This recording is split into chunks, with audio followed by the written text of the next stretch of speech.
So if I have to take an example for batch, for real time and for near real time, to make it a little more clear, let's talk about one requirement for data consumer. So let's say you are working for an e-commerce platform. Your company builds an e-commerce application and gives a platform where you are allowing customers to buy different kind of projects, and these data consumers are responsible for optimizing or growing the business, right? So they came up with a requirement for, let's say, recommendation, building a recommendation system. So what they are trying to do is they want to build a recommendation system which will generate recommendation for the consumers or for the buyers.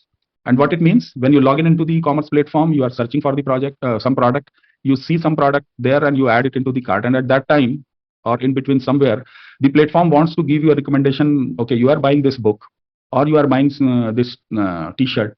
People like you who are having similar interests are also buying this book or are also buying these products. So would you like to consider buying that also, or would you like to consider adding that into your cart, right? That's what recommendation means.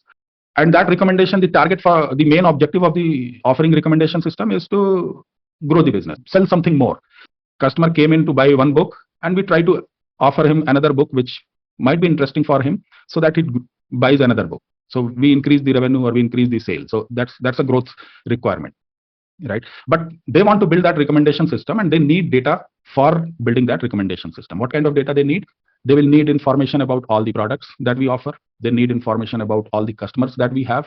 They need information, the historical information about who is buying what, which customer has purchased what kind of products. They will also need information about the customer demographics. So what is the age of the customer, which age bracket they fall in, where they live, what other products they buy.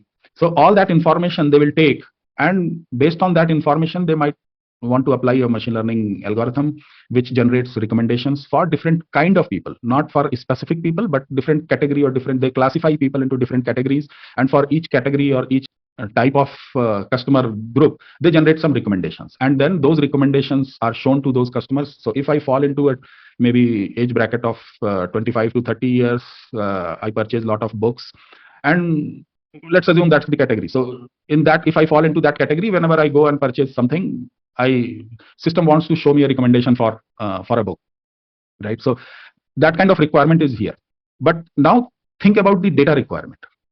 They need data. I talked about what kind of data they need, but how frequently they need data.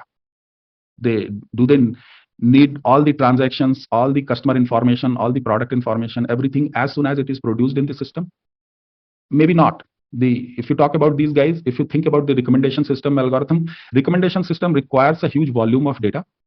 And what they do, what they came up with the requirement that we will apply our machine learning algorithm on every weekend and produce recommendation for the customer categories or customers classification, whatever we have. We generate those recommendations on weekends, and then we push those recommendations back to these operational systems, so that during the next week they can show the most recent recommendation for different kind of customers.